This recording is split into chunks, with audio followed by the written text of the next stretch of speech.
are in both Westminster and the City of London. We need to have the arguments, the discussions on how we make it better. Crop failures, famine, war, suffering on a scale completely unimaginable. We are putting the cart before the horse. As Charles I said at the scaffold, he was the true defender of liberty. Yeah, I've completely derailed the conversation. Join me Monday to Thursday at 8 p.m. on GB News, Britain's news channel. So Dewbs Co, we tackle the issues of the day with real, robust debate. Both sides of the fence, battling it out with me in the middle with my forthright opinions and views. And often really interesting things happen because you start with a position and then by the end of the debate you find actually, well, I might not have thought about that one. What we need in this country is 2 new political parties. You should maybe think about doing a 2024 calendar. I'm Michelle Dewberry and I'm keeping you company right through until 7 o'clock this evening. GB News, the People's Channel, Britain's watching.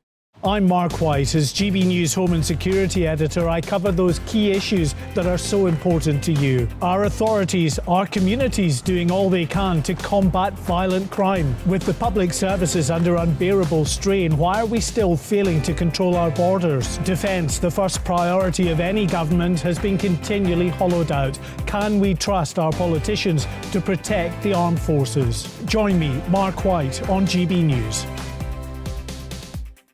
Monday to Thursday, 9 p.m. till 11 p.m. Join me, Dan Wootton. I'll bring you the sharpest takes and hottest debates. Do you not believe in prisons? I don't believe in prisons. I'm completely Right. stunned. I guarantee you there'll be no spin, no bias, no censorship, I actually was personally quite offended by it.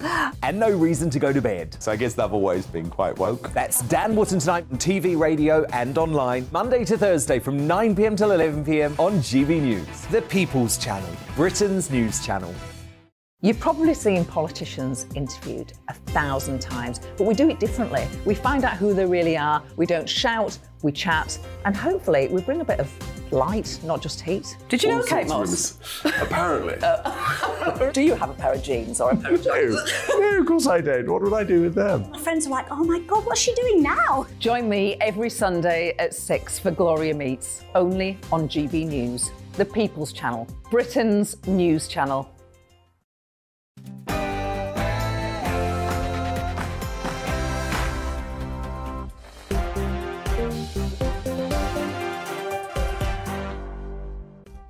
Hello there, happy Friday to you. Coming up tonight, the number of people on the dole in this country is sky high. How?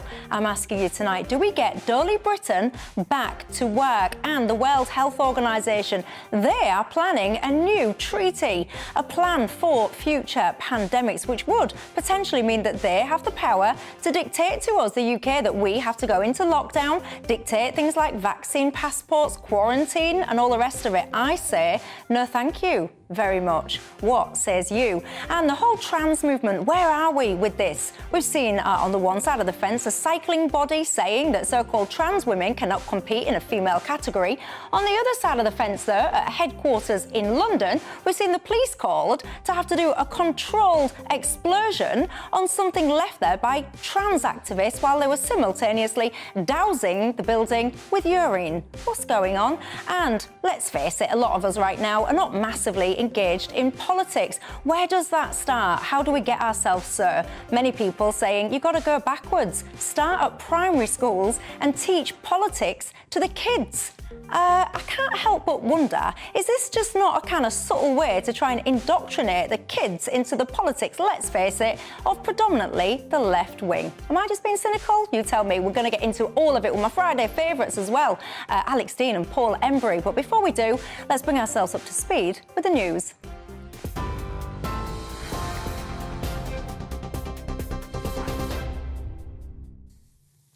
Thank you very much, Michelle. I'm Rory Smith in the GB Newsroom. A man has been jailed for life with a minimum term of 32 years for the murder of 15-month-old Jacob Lennon. Jake Drummond, the partner of the toddler's mother, was jailed following a campaign of cruel and sadistic abuse. The boy suffered multiple injuries over a 3-week period in 2019. The victim's mother, Louise Lennon, was jailed for 10 years for allowing Jacob's death. The parents of a 10-month-old boy who murdered him on Christmas Day in 2020 have been jailed for life. Finlay Bowden's mother, Shannon Marsden, was given a minimum term of 27 years, whilst his father, Stephen Bowden, was given a minimum of 29 years. The baby was taken into care shortly after birth due to child protection concerns, but he was put back into his parents' care just 39 days before he died. Police say the pair were jailed for an incomprehensible crime.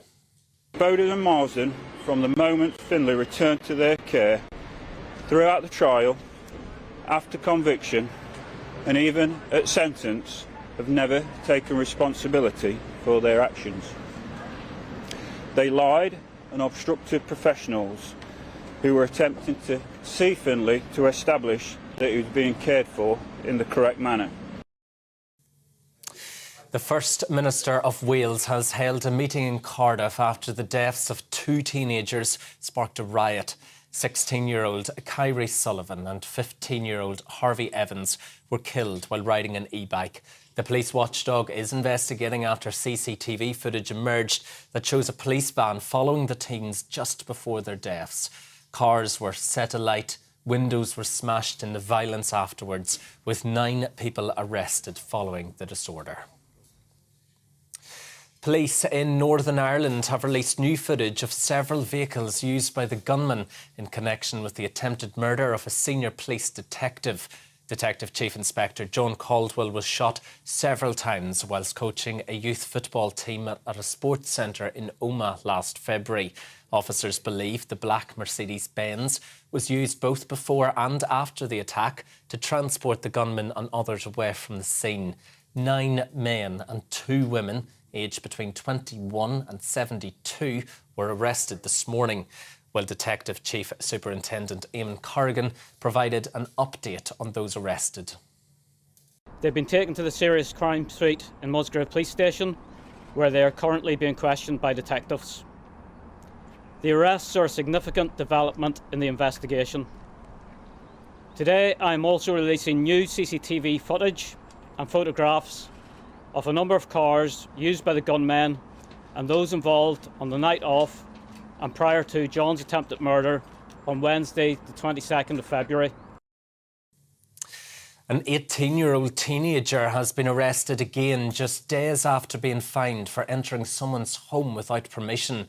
Mizzy posted a video on his social media of the arrest this morning.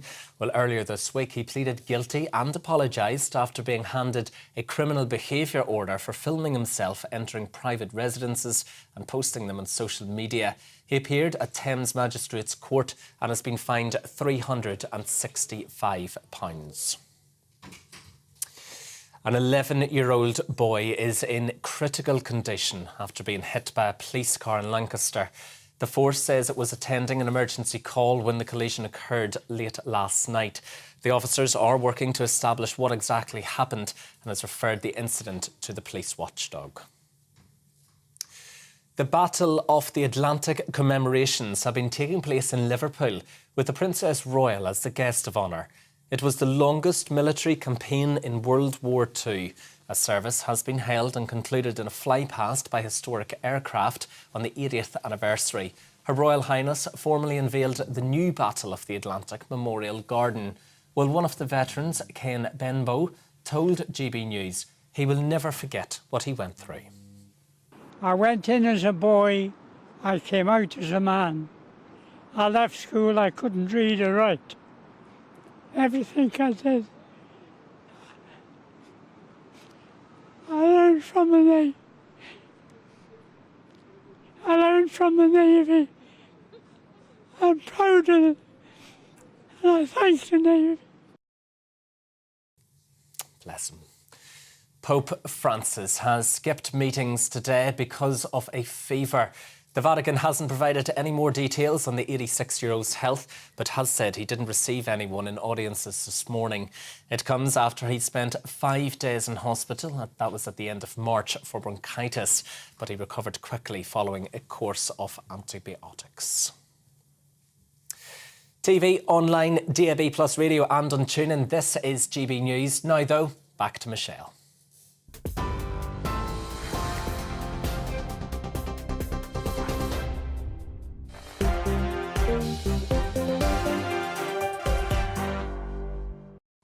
Thanks for that. I'm Michelle Dewberry with you till 7 o'clock tonight. Alongside me, Alex Dean, the political consultant, and Paul Embry, the author, fireman and trade unionist. And now, barefaced man. Barefaced man. I was getting sick and tired of the Prince Harry jibe, so I thought people telling me to go back to California the whole time, it had to come off. Was that what it was? I assumed it was for the summer. Are you sure? I assumed it was for the summer. I thought you'd wear a beard in the winter and then, like the bear emerging from hibernation, Paul shaves it off. It's that, and partly my wife wears the trousers in our relationship, and she's never liked it, so she won the day. You had your way for a while before you didn't. Indeed. He looks very smooth, everyone. I've got a close-up of him. You've had your eyebrows trimmed. It's all... Flattery will get you everywhere, Judy. Yeah, he looks very sleek, so you do. Anyway, welcome back. Thank you. I'll stop focus on you because you might not come back again. Anyway, shall I move on? You know the drill, don't you? It's not just about us three, even if he is silky smooth. It's about you guys at home as well. Get in touch. What's on your mind tonight, everybody? GB Views at gbnews.uk, or you can tweet me at GBNews. Also, tell me, have you got any interesting plans for the bank holiday? No reason for asking. I'm just being nosy, quite frankly. Just want to know what you're up to. Do bank holidays even mean anything to you guys, or is it just another day and just all the same? You tell me.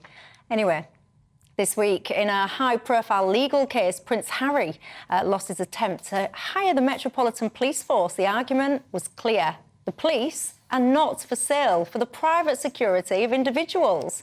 Well, with that verdict fresh in my mind, I cannot help but feel troubled by something because, while it might be true re the money, I cannot help but feel that there is a group right now who are indeed using the police as some kind of de facto private security.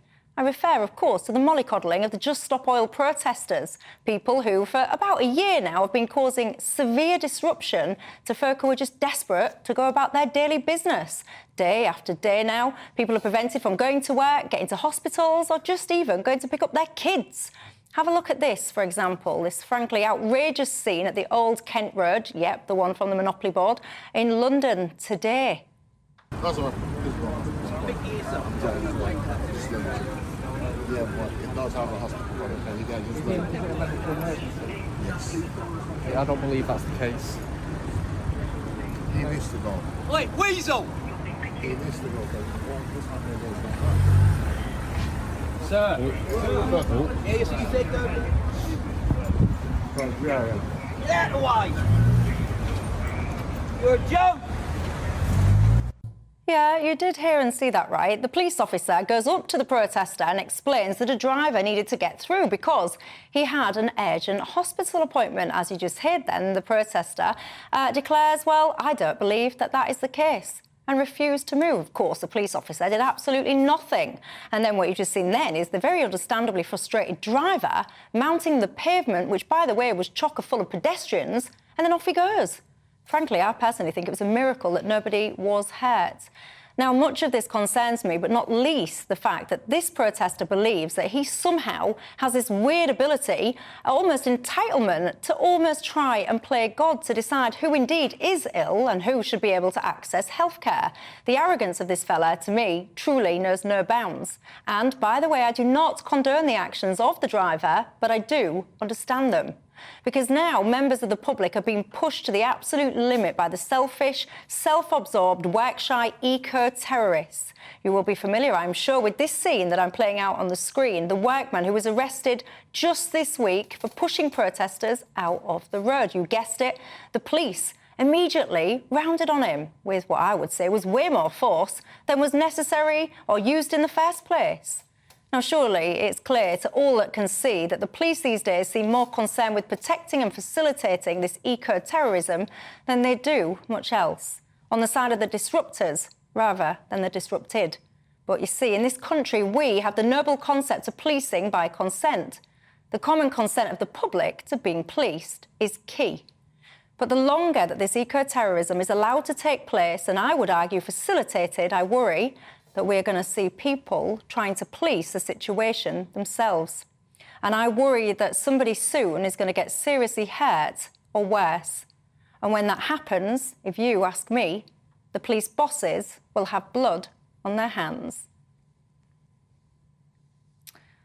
Let me know what you think at home. Am I just being a little bit extreme? Have you been disrupted by these protesters? Are you on the side of the protesters? Do you think, Michelle, free country, they can do what they want? Do you think I'm being harsh on the police? Or do you share my concern that this is all getting out of hand and something is going to go terribly wrong? Get in touch. All the usual ways. Let me know your thoughts on that. But let's move, shall we, to our top story. Record numbers of people now migrating to this country. We heard all about that yesterday.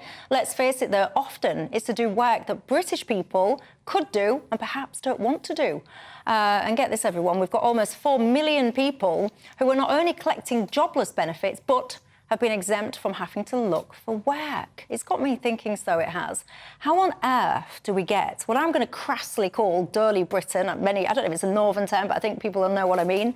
But how do we get people back to work, Alex? Well, the first thing is the remarkable number of people who've been given this exemption, new data shows, never to have to try to get a job again while still being able to claim these benefits. It's just shy of 4 million people in this country. It's been a big spike during coronavirus, which is why this is so newsworthy. And I think the answer is that most people in this country will accept that it's absurd to never have to be tested again for health purposes. So then you're just a discussion about degree, isn't it? Because there are some people, sadly, with debilitating health conditions who won't be able to work. But there are many, many people who will have conditions that get better over time, and many others who can still undertake some kind of work. And will want to, because there's nothing more liberating than getting a job and having your own income. So if you start discussing with people who think they're doing people on benefits a favour when they say you don't have to get tested again, and say you can't mean never, right? So how about every 30 years? Now how about 20? How about every 10 years? Is that unreasonable? And in the end, there's a sweet spot. I don't know where it is, but it's going to be, north of 6 months, and in my view, probably shy of 6 years, where you'll find where people can all agree you should definitely be retested. What's for the birds is the idea you're never tested again. See, I would argue probably annually, with some exceptions. I mean, obviously, if someone's got a debilitating, lifelong disability, then you're not going to be every single year knocking on their door, are you, obviously? But for something where, I don't know, say it's mental health or joint pain or whatever, then, yeah, absolutely annually. I think there's an argument to say that people should be regularly examined to make sure that there's been no improvement in their condition, which means that they can go back to work and find a job. I mean, in extremis, there will be some people, people who've lost all their limbs, for example, who probably will never get tested again, and other people with very serious conditions. But by and large, you would think that people with medical issues, most of them will be able to overcome them at some point. Even with mental health issues. So I don't have a particular problem with saying, look, people should be routinely tested to make sure that they still qualify for the treatment that they're receiving. There's another aspect too, which is that some people, even with quite profound medical conditions or disabilities, can work and want to work. And there can be something very liberating about that. Now, that we as a society may need to think more flexibly. We need to think about part-time work. We may need to think about activity that people can undertake largely or wholly from home. But it's still a good thing to draw people into the workforce and to say, oh, well, as soon as you've got this label on you, 4 million people in this country now, you are now sick and you never have to seek a job again.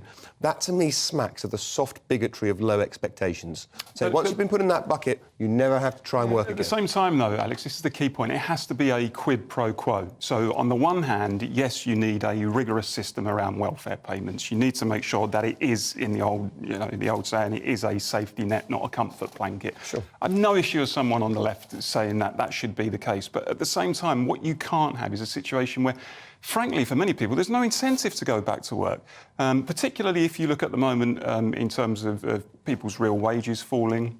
And some of the industries that they might be shoved into if they did return to work. They might go into the gig economy where the employment is very precarious, very transient, not particularly rewarding. Some people might not feel any pull to go back to work. So, yes, it's important to make sure that people who can work should work, unless obviously they're carers and they've got responsibilities or they're raising children and so on.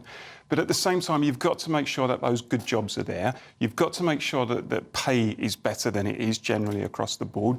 You've got to give people good conditions of service. And if you do that, I think you would find that many people at the moment who are perhaps not incentivised to work might suddenly be incentivised but let me ask to you work. this So question. it's a two-way thing, isn't Because it? you say about incentivised to work. Do you think there should ever be a situation where a healthy, so fit and healthy, I'm not talking about if you're ill, if you're fit and healthy and able to work, do you think there should ever be a scenario where you can quite frankly just choose not to? I'm not incentivised, I don't want to, can't be bothered.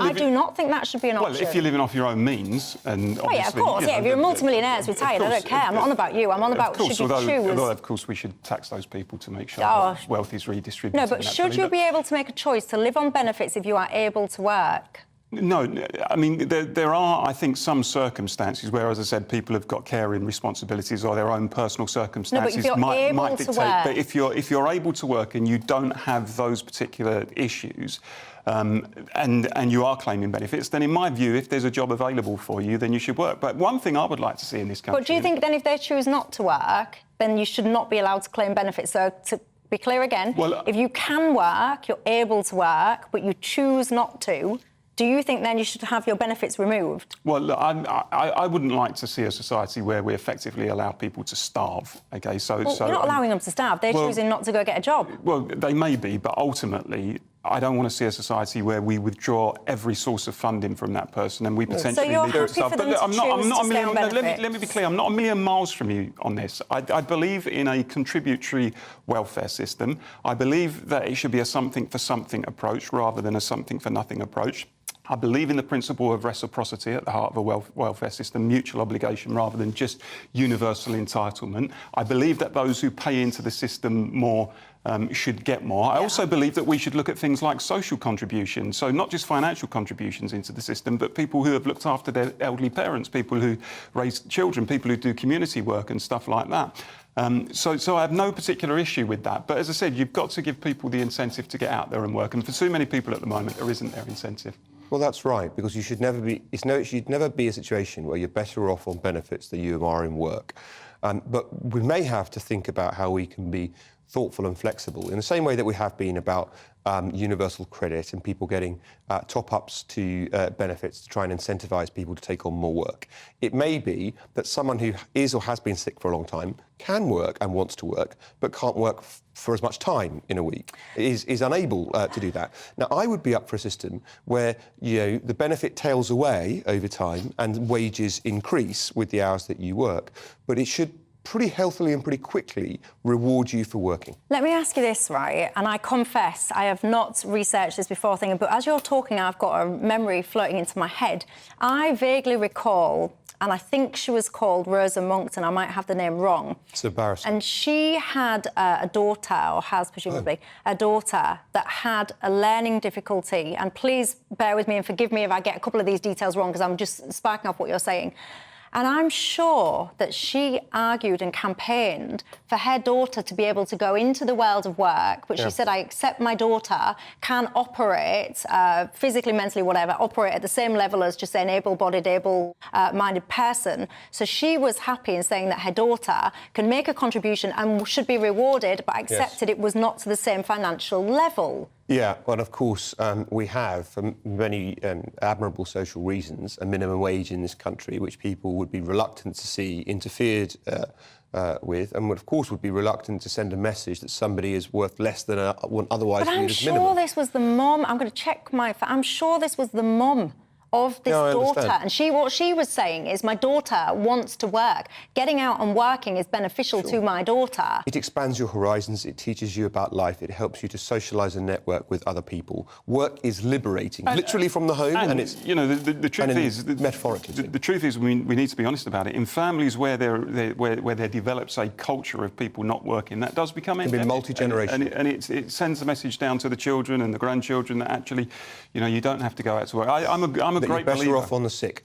I'm a great believer that people have agency in their lives. They do that through working and earning themselves a living. But I also believe in state intervention to help make sure that that happens. I believe that full employment should always be the central goal of economic policy. I think that governments should make sure that we attain full employment.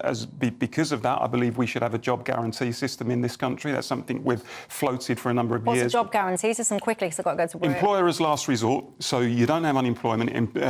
Government as last resort, as the employer of last resort, so you don't have unemployment, and at a stroke you would wipe out unemployment benefits. What does that mean? Well, essentially, if you have unemployment, then rather than those people languishing on the dole, the government becomes the employer of last resort, employs those people to actually work and do a job. To do productive work, whether it's in their community, whether it's in schools, in hospitals, whether it's, cleaning the streets, whatever that might be, pays them, they pay taxes. As a result of that, welfare benefits reduce. You get more revenue into the exchequer as a result of people paying tax. And, of course, you don't have all the social problems, the evils that go with unemployment in terms of drug abuse and violence and rundown communities. I quite like it. Do you? Do you like that idea at home? Get in touch. Let me know. gbviews@gbnews.com is the email. When I come back, should I say, from my break, I want to ask you, do you remember the horrific times experiences of the lockdowns, etc.? Well, do you think the World Health Organization should ever be given the opportunity to be able to dictate, so from the WHO level to individual countries, i.e. this one, that is the response that we have to follow the next time there's a pandemic? Your thoughts? First and foremost, I am a GB News fan, and I was before I was working here. Just love the fact that we're asking the questions that a lot of establishment media won't ask. With a bit of a twist, we not only want to inform you, but we want to keep you entertained. It's worth the drive because you get in and the team's all ready and waiting, they're itching to go, and it's a proper little family. GB News is the People's Channel. It's the audience that makes the programme sing. We're giving our viewers and our listeners a voice. I see the thousands of your letters, tweets, emails, you name it, coming in. Britain is broken. How on earth did we get into this mess? But more importantly, how do we get out of it? The establishment had their chance. Now we're here to represent you. It's time for something different. It's time for GB News. I'm very patriotic. I believe in Britain. Our best days lie ahead. Britain's watching. Britain's watching. Join us here on GB News. The People's Channel. Britain's news channel. I'm Simon Evans. Join me on GB News for Headliners at 11 p.m. What's the scoop? I'll be joined by two of the country's top comedians. That's right. As we take a look at tomorrow's newspapers tonight. We're going to get into trouble. If it's a big story, we'll be covering it. Spill some tea on him. There we go. But we'll also have some fun. I wouldn't stick up a bank. My father didn't love me. So anyway, Headliners every night from 11 on GB News, the People's Channel, Britain's news channel. Westminster is going around in ever-decreasing circles, followed by the media. Britain is broken. How on earth did we get into this mess? But more importantly, how do we get out of it? Join me at 7 p.m, Mondays to Thursdays on Farage, here on GB News. We will have open, rational debate. We've got to work out how Britain moves forward from this. Join us here on GB News, the People's Channel. Britain is watching. I'm Andrew Doyle. Join me at 7 o'clock every Sunday night for Free Speech Nation, the show where I tackle the week's biggest stories in politics and current affairs with the help of my two comedian panellists and a variety of special guests. Free Speech Nation, Sunday nights from 7 on GB News, the People's Channel, Britain's news channel. Monday to Thursday nights on GB News. At 6, it's Dewbs Co. 7 o'clock, Farage. At 8, join Jacob Rees-Mogg. And at 9, Dan Wootton Tonight, followed by Headliners. On TV, radio and online. This is GB News. Every Sunday from 11, join Michael Portillo. There'll be topical discussion, looking at the week before and the week to come. So kick back and relax at 11 a.m. on Sundays on GB News with me, Michael Portillo. GB News, the People's Channel, Britain's news channel.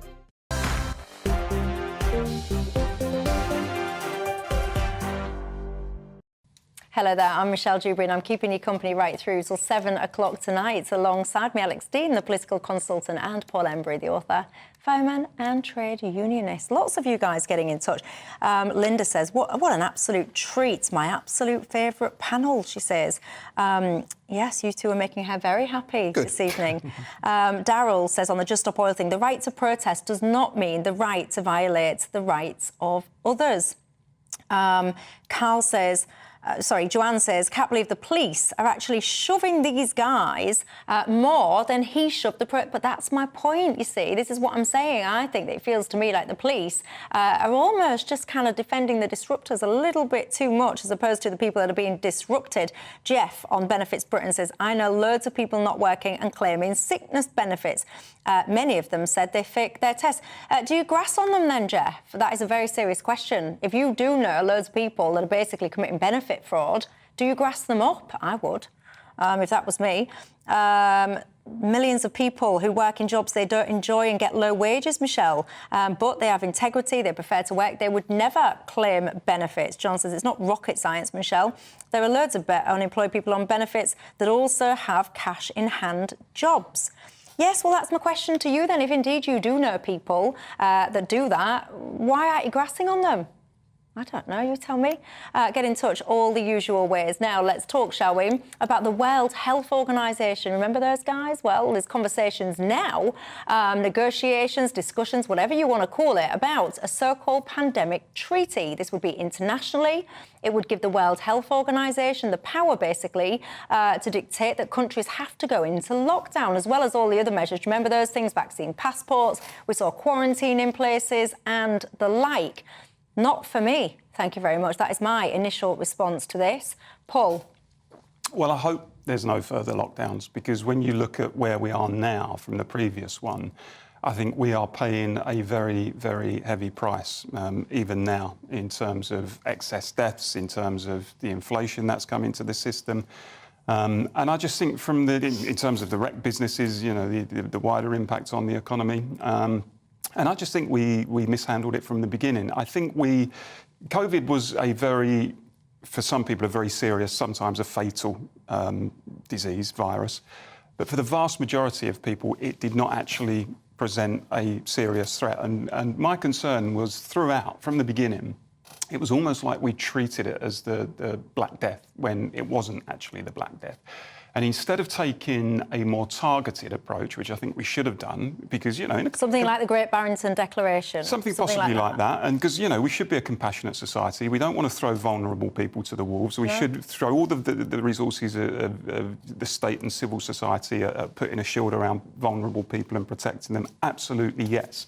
While at the same time allowing the healthy part of the population, as we should have done, to go about their business rather than effectively placing the entire country under house arrest. And look, the truth is, I don't think there's any serious evidence, actually, that it even worked.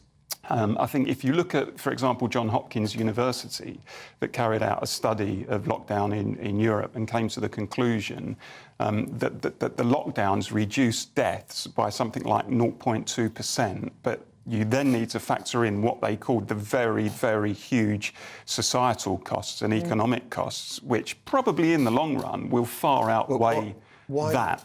Why dwell on that? I don't understand. Why dwell on whether it worked or not? Because for me, lockdown could have been profoundly right, and it would still be wrong for an international organisation. We have to learn from our mistakes, Alex. Forgive me, I listened quite carefully to what you were saying. No, but you asked a question, I'm answering it. We have to... You say, why would we dwell on that? Well, we have to learn from our mistakes. But you're going on to make a different mistake, because Michelle asked you about whether this international advisory organisation should be able to compel a sovereign state to do something. The reason I criticise you dwelling on whether or not lockdowns worked is that lockdowns could have been the most wonderful thing in the world for these purposes, and I still wouldn't concede that they have any right to force us to do it. No, So let's consider a different... Quite agree. Let's consider that what did happen. when the international consensus in the world went in one direction, Sweden went in another. You might think that they were profoundly wrong, but the idea there's some kind of rogue nation, the idea that this rogue state of Sweden should have been forced by the WHO or somehow been able to compel by dint of their membership to behave differently to that which their democratically elected and duly appointed government decided to go in, for me is profoundly wrong. And that's why I don't think we need to get into the debate about whether or not lockdowns were good. For these purposes, you could think lockdown was, motherhood and apple pie, and they still shouldn't have the right to enforce it on member states. You would be surprised, actually, because there'll be many of my viewers at home now. I can hear you. You always tell me when I get onto these topics, and they will be shouting at their screens, and they'll be saying, oh, here she goes again. She's talking about lockdown. She's going on about COVID. Move on. And the reason I'm bringing this up is because that collection of society, they fundamentally believe that lockdowns work. I think that they would worry that, yes, they think it worked. Yes, they were comfortable with it, and they would worry that this... No, listen. They would worry that this government might feel next time we're not going to repeat it again because of the impact. And those people would actually want to see, right, if the UK government is going to say no because of the local level impact, they would want to see the World Health Organisation almost dictating it, superseding that and dictating it down. Oh, look, I certainly agree there are some people who hold those views, but there's a category error here where some people are trying to debate whether the policy they're interested in is a good one or not, and other people are trying to discuss the national sovereignty and ability of a country to decide its future by dint of its own choices. Those are actually two separate questions, and they're being conflated here because the most instant and obvious, given that we all lived through lockdown, thing that's the example is coronavirus. But actually, that's not the principle in play here. It's the ability of countries to decide things for themselves. And your critics might be absolutely right. For their purposes, I'm willing for this argument to concede lockdown, fantastic. No international organisation should be able to enforce one on you anyway. So we're all in agreement then? Well, that is a very rare, because I definitely do not think the World Health Organisation should be dictating to us, thank you very much, what we do and don't do. Well, I think the World Health Organisation has actually lost quite a bit of credibility over the last few years, particularly when you looked at its view on masks, which I think it was Dewbberry Cohen, who was the Newsnight medical correspondent, BBC Newsnight, who said that she'd spoken to sources at the WHO at the time on masks, who said, look, there's no medical cause for masks. It's simply about political lobbying and keeping people in check. And I think that's always what it was about. I'm aware Michelle doesn't like too much agreement, so just to give a bit of disagreement, I at least potentially disagree. I don't mind. It's very rare that we all agree on something. On behalf of the government, Andrew Mitchell has already said that the UK won't sign up to this. If something compels the UK to do something, we're not going to sign up to it. Yeah, do you know what? I'll believe that when I see it. You may not believe it about this government, but at least that's what they've said. I have profound fears about Sir Keir Starmer's, I follow the science perspective being the same if he were to form government. I think he's rather more likely to sign up to such international requirements than the Conservatives. Yeah, I've just become a bit cynical in these last few years. I think these last few years have changed me quite a lot, actually. I don't believe a lot of what I'm told anymore. I don't take things at face value, and I don't always think that some of these bodies, entities, have our best interests at heart. I do often question about ulterior motives and the like. Where are you on it all? Get in touch as usual and let me know. After the break, your responses to some of that, but also I want to ask you a question because part of me today thought, yes, common sense prevails. Things like the cycling body declaring that female cycling is for females. Very good, yes. But then on the flip side of that, I learned about a controlled explosion having to take place, about a trans protest. So I'm not really sure what is the latest on that. Where do you think? Are we making good progress here or not? See you in 2.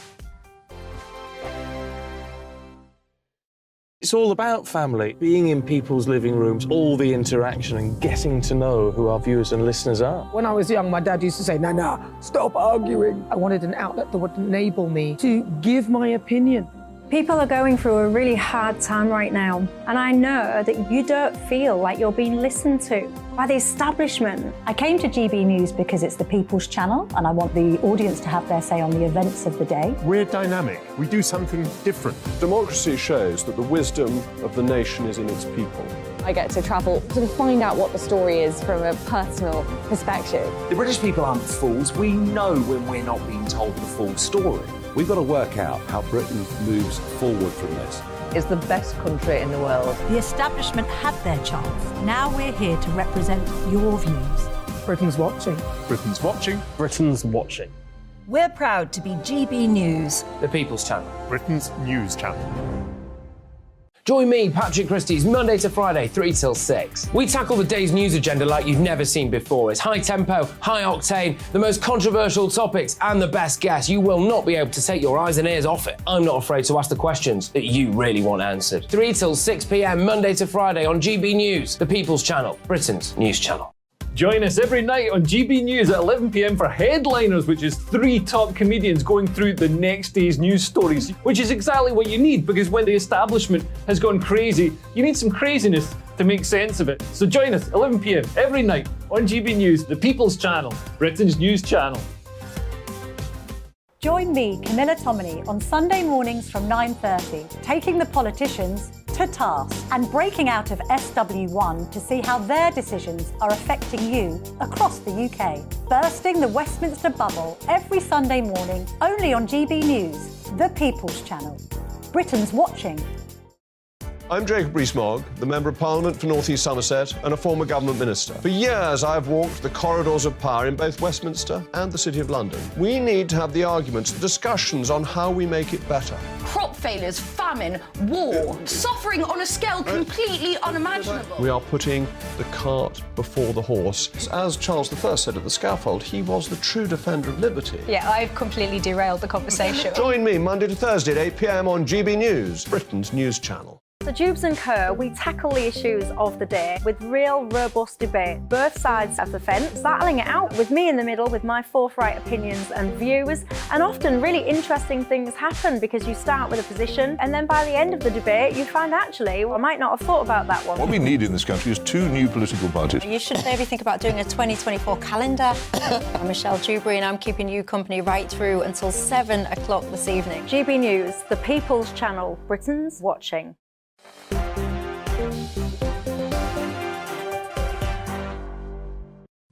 Hello there, Michelle Dewberry with you till 7. Alex Dean alongside me, the political consultant, as is Paul Embry, the author, fireman and trade unionist. Lots of you getting in touch on that last topic about the World Health Organisation and lockdowns. Izzy, you're not messing around. You say leave the WHO, leave the UN, leave the ECHR and take back control. Nigel says, I will never do anything dictated to me from an organisation that I've not voted for. That was the principle of Brexit for me, sadly, Nigel. We do have a lot of organisations and people, actually, that are not always democratically voted in, that do have a lot of influence over our lives. Jan says, again, leave the WHO. Didn't Trump, wasn't that one of Trump's things? Am I casting my mind back correctly? He left the Paris Accord, international climate. No, I thought at one point, right at the beginning. Maybe I might be wrong. I don't know. I'm sure you lot will not be shy in telling me if I'm wrong. We should never accept this from the WHO under any circumstances, says Jim. No ifs, buts or maybes. Why, says Jackie, did we have a referendum to try and create sovereignty in our country if we are then going to let any old unelected body control us, she asks. There you go. Very pointed question, very poignant one as well. British cycling. Let's move on to them. They have struck what some are saying is a victory for common sense today. This is all about, of course, whether so-called transgender women should be able to compete in the female category of their sport. Now, I saw that and I was like, yes, a little bit of common sense there. High five to that, because I do feel very sorry for female athletes that try very hard, train very hard, and then just get beat by someone who, let's face it, predominantly is a biological male. It's not very fair, if you ask me. So well done. High five to you for your common sense. But then on the other side of it, something else caught my eye because there was a protest taking place very, very recently. You might be aware of the row surrounding Baroness Faulkner. She is the chair of the Equalities and Human Rights Commission. She's basically had the audacity, everyone, to suggest that the law should protect single-sex spaces. Now, this has created an outcry and all the rest of it. This protest caught my eye. I've got it up for you. It was basically a load of so-called trans activists, as always, as brave as ever. All these protesters, you know, if you're so brave and you believe in your cause, then why on earth you conceal your face with balaclavas and hoods and the like is beyond me, because surely if you think you're so big, clever and your message is so important and right on, then you should want the world to know that it's you that's sharing your message. Anyway, they rocked up to the headquarters of the EHRC with bottles of urine. And by the way, if your urine is that colour, everybody, you do need to go to a tap and drink some some water because that is not healthy looking urine. Anyway, look at them. They're pouring that outside of the headquarters, and it resulted in the police having to be called, and the police had to conduct a controlled explosion on something that had been left in that office. Disgraceful, if you ask me. So for me, Paul, it's one step forward, two steps back. Where are you on it? I agree. I think common sense has broken out on this, and it's pleasing to see that some institutions, some organisations are pushing back against the madness. I think we need more individuals in positions of public influence, politicians, commentators and so on, people who are in charge of public services, charities, sports associations particularly, saying the same thing. But what I detect, Michelle, is that individuals are frightened to do it because they're worried about the consequences. They're worried about cancel culture. They're worried about the impacts on their career. So often they're quite brave if they've got the cover of the organisation doing it, like, you know, what we've seen today. But when it comes to pinning down individuals on this, I think often they're found wanting. I mean, there was an interview, and I'm sure our viewers and listeners would have caught up with it, with Ed Davey, the of course, we debated it on this show, actually. The Lib Dems, who said in response to a question by a media reporter, yes, quite clearly a woman can have a penis. Now, if someone had said that to you 10 years ago, that the leader of a major political party in Britain would say that statement on a mainstream broadcast, people would have thought you were absolutely mad. That was ever 10 years away, that sort of statement. And I think it shows the degree that we've actually gone down the rabbit hole on some of this stuff. And I'm amazed. I mean, some of it is so ridiculous that it's almost funny. And, you know, I'm just amazed actually that people who in any other walk of life would tell us to follow the science, whether it's follow the science on COVID, follow the science on climate change. Suddenly, when it comes to something like this, men in women's sports, they say, oh, don't forget the science. You've got to think about people's feelings. Not that science. Not that science, no. You're, of course, right about Sir Ed Davey, but I don't think he's harmed the Lib Dems' credibility. They didn't have any beforehand, so my view of them remains unchanged. But Baroness Kishwa-Faulkner, on the other hand, despite her association with such organisations and groups, is a blameless individual who's done much to help our public life. And the part of the thing with the ferocity of these attacks against people like Baroness Faulkner is that unless we rally around and help people, they will find their lives ruined over a word, over a tweet, over saying what many of us... Yeah, she said, that's a bloke in a wig is exactly what the person she was talking about was. A man going into a woman's space and demanding access to it, or a man thinking that he should be able to win a women's sport because that's how he defines. For me, those things are, broadly speaking, being challenged more and more. So I might have a slightly different perspective from you guys on the taking bottles of urine and devices that may or may not have been explosives and putting at the site of the Commission, because to me, it smacks of desperation. It smacks of these people knowing that they are losing the argument. If they thought they were winning, they wouldn't need to do that. They would think that simply tweeting their abuse would be enough to get you fired. And it's clear that actually we have gone beyond peak trans. My term is catching on. If I have no other influence on cultural life, but we have gone beyond peak trans in this country. And it's because they realise they are now losing this argument that if I get to define as a woman, I can now go into a woman's shower. It's insane. Because they know they're losing that they're being so desperate. And actually, when you get away from the bubble that these people often live in, and you go out there into mainstream Britain, and you talk to some of the people I talk to, ordinary working class people, and you put the argument of these people to them. Throughout mainstream Britain, people think it's absolutely bonkers. Let's be honest about it. People just cannot get their heads around it. But that's why I think we just need more courage. There's too much cowardice in public life where people are frightened about being called nasty names on Twitter, so they don't speak out against it. We need to start pushing people to speak out. I wonder if Ed Davey realises that he'll lose some votes because of it. Because there are plenty of women who say, I would have voted Liberal Democrat, but if you don't believe a woman, there is such a thing as a woman, I'm not going to vote for you. Emily Bridges, by the way, has put out a statement about this whole cycling thing, and in the statement, it's got very, very strong words, actually. It says British cycling essentially furthering a genocide against us, meaning the trans people. Emily goes on to say, ultimately, it is literally a fight for survival for me and my family at the moment. It terrifies Emily to exist right now. Friends getting hate crime. It's a very long statement. You can find it on Instagram. I just point out that no matter how serious a cyclist you may be, being denied the ability to compete in an international cycling competition is not genocide. And when people genuinely think they can go around saying it as if it is, you realise the extent to which they've departed from reality. Well, Emily also says this is a violent act. It's a very lengthy statement, so I do recommend that you all go and see it. On the Ed Davey thing, I'll just finish by this, because I do need to go to a break. I find it fascinating how everyone's always conversing about whether or not a woman can have a penis. I don't think I've ever heard anyone say, can a man have a vagina? Why isn't anyone asking that question? Why is it always women getting nudged out of the way? Why are guys somehow left unaffected? Don't wash with me, I'm afraid. You tell me your thoughts and I will see you in 2. Don't go anywhere.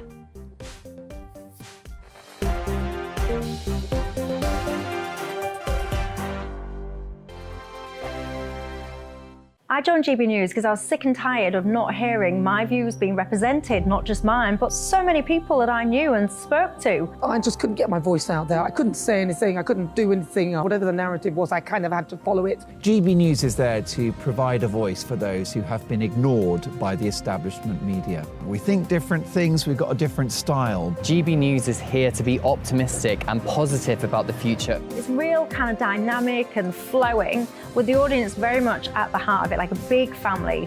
Here at GB News, we talk about the things that matter to you. Hearing the voices from right across our towns and cities, especially our towns. All sides of the argument represented with a heavy dose of opinion. We're on a mission here to make a difference. And the GB News family really is here for you, and whatever time of day you can watch or listen. Britain's watching. Britain's watching. We're proud to be GB News. The People's Channel. Britain's news channel. I'm Mark White. As GB News Home and Security Editor, I cover those key issues that are so important to you. Our authorities, our communities doing all they can to combat violent crime. With the public services under unbearable strain, why are we still failing to control our borders? Defence, the first priority of any government, has been continually hollowed out. Can we trust our politicians to protect the armed forces? Join me, Mark White, on GB News. Monday to Thursday, 9 p.m. till 11 p.m. Join me, Dan Wootton. I'll bring you the sharpest takes and hottest debates. Do you not believe in prisons? I don't believe in prisons. I'm completely stunned. I guarantee you there'll be no spin, no bias, no censorship. I actually was personally quite offended by it. And no reason to go to bed. So I guess they've always been quite woke. That's Dan Wootton tonight on TV, radio and online. Monday to Thursday from 9 p.m. till 11 p.m. on GB News. The People's Channel, Britain's news channel. You've probably seen politicians interviewed 1,000 times, but we do it differently. We find out who they really are, we don't shout, we chat, and hopefully we bring a bit of light, not just heat. Did you know Kate Moss? Apparently. Do you have a pair of jeans or a pair of jeans? No, of course I don't. What would I do with them? My friends are like, oh my God, what's she doing now? Join me every Sunday at 6 for Gloria Meets, only on GB News, the People's Channel, Britain's news channel. Start the day with GB News. We catch up on all the big stories you didn't hear the night before. And take a look at what the world's talking about this morning. That's right, Monday to Thursdays from 6 o'clock. It's Breakfast with Eamon and Isabel. Straight after breakfast, join us, Bev Turner and Andrew Pearce. We're going to take you through till noon. We'll be tackling the big topics of the day, including the things that the other channels just won't talk about. If it's happening here. Wake up to mornings on GB News. The People's Channel. Britain's news channel.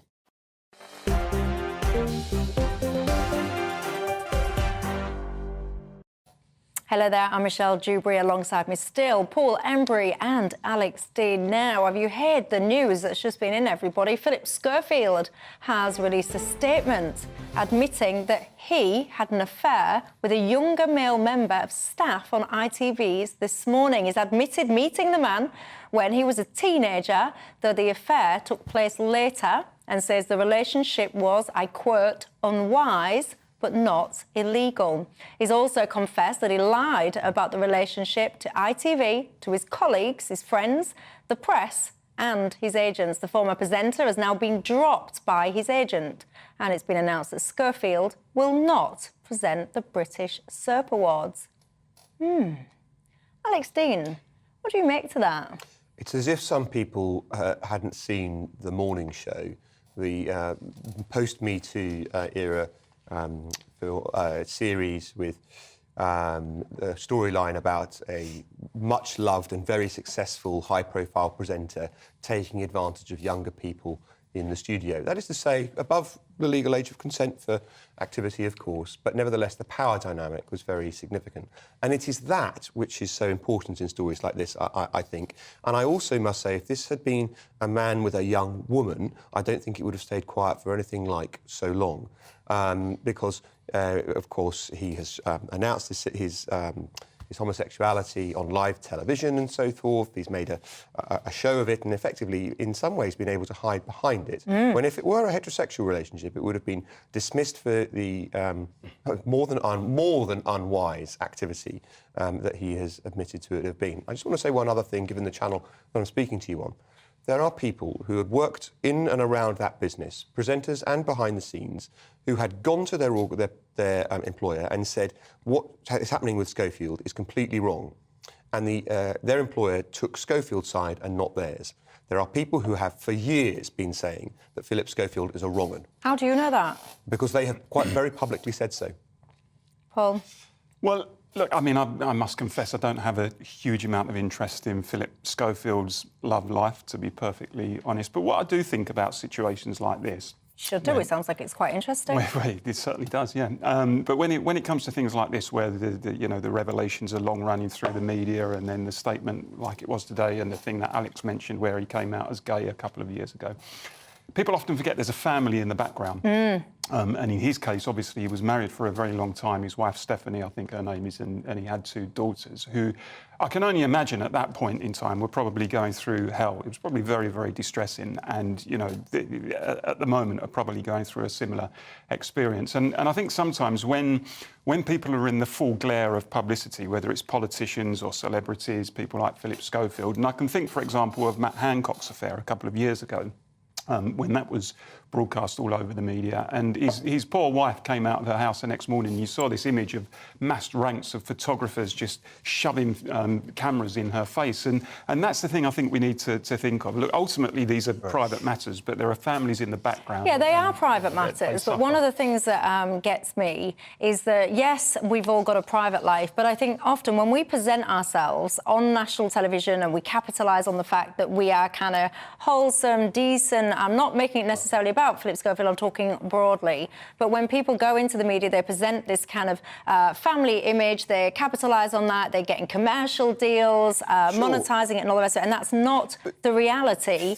I struggle with that a little bit, I'll be honest. Philip Schofield should have been out of a job a decade ago for the height of unprofessionalism when he handed our serving Prime Minister a list of people he said were sexual wrong-uns that he'd found on the internet. Within a he searched for 3 minutes, I remember that. It was absolutely pathetic. It was the nadir of journalism. So, you know, just on the facts and on competence, he should have been out. But I want to make a point to what Paul was just saying. Yes, of course there is a family in the background. I feel desperately sorry for Philip Schofield's children. But there's another family affected too. A boy who went to that studio as a teenager and was lured into a relationship with Schofield over the years. That's a family I worry about as well. Well, I'll tell you what, something inside me wonders if there's anything else to come, because not everything is always what it seems, is it, ladies and gents? You hope. Right, look at that. The time flies. Alex Dean is downed his pint quicker than I even had a chance to introduce it and say cheers. Cheers. Very much enjoyed the show tonight, as has my viewers at home. Lots of people saying that their Friday favourites are their Friday favourites too. So listen, guys, have yourself a fantastic weekend. Enjoy your bank holiday on Tuesday. Good evening, I'm Alex Deakin. This is your latest weather update for GB News from the Met Office. The weekend promises a lot of fine weather. There will be a fair bit of cloud around in some spots, but generally some sunshine, staying dry, feeling warm in the sunshine, although this cold front will introduce a slightly cooler feel, particularly as we go through Sunday and Monday. But a big area of high pressure dominating our weather, meaning a lot of dry conditions out there. Some cloud over northern England, breaking up a little bit this evening. The cloud is thickening ahead of that weather front across northernmost parts of Scotland. A little bit of light rain and drizzle is possible here by dawn. But for most places, dry and clear and quite chilly, actually. Temperatures certainly in rural spots 2 or 3 degrees, so not too far off freezing. So a fresh start to the weekend, but Sun's up early and the sun is strong, so it'll soon start to lift those temperatures. It will stay predominantly cloudy through the morning over the Highlands and the Western Isles. A bit of a damp start here as well, but that rain edging into the mainland of Scotland, kind of fizzling out as it does so. So brightening up in the far northwest. Sunny spells for the majority. A cooler feel in the far north, but elsewhere temperatures a little bit higher than today's values, more widely into the 20s. Cooler again on some coasts for sure, but inland we could be 24 degrees. And quite a pleasant Saturday evening. We will see a bit more clouds spilling down, initially over northern England, then into eastern England to start Sunday. But again, generally it's going to be another fine day. Just a bit more clouds on Sunday over these eastern counties of England. But even here we should see still some sunny spells. A brighter day in northern Scotland. Plenty of sunshine for most places. Not quite as warm. Temperatures just a degree or so down. So high teens, maybe low 20s still in the south. But these coasts in the east in particular, with a bit of a breeze from that, will feel fairly fresh and a cooler feel for most again on Monday. But again, for the majority, it's dry and fine with sunny spells. The sun, though, is pretty strong this time of year.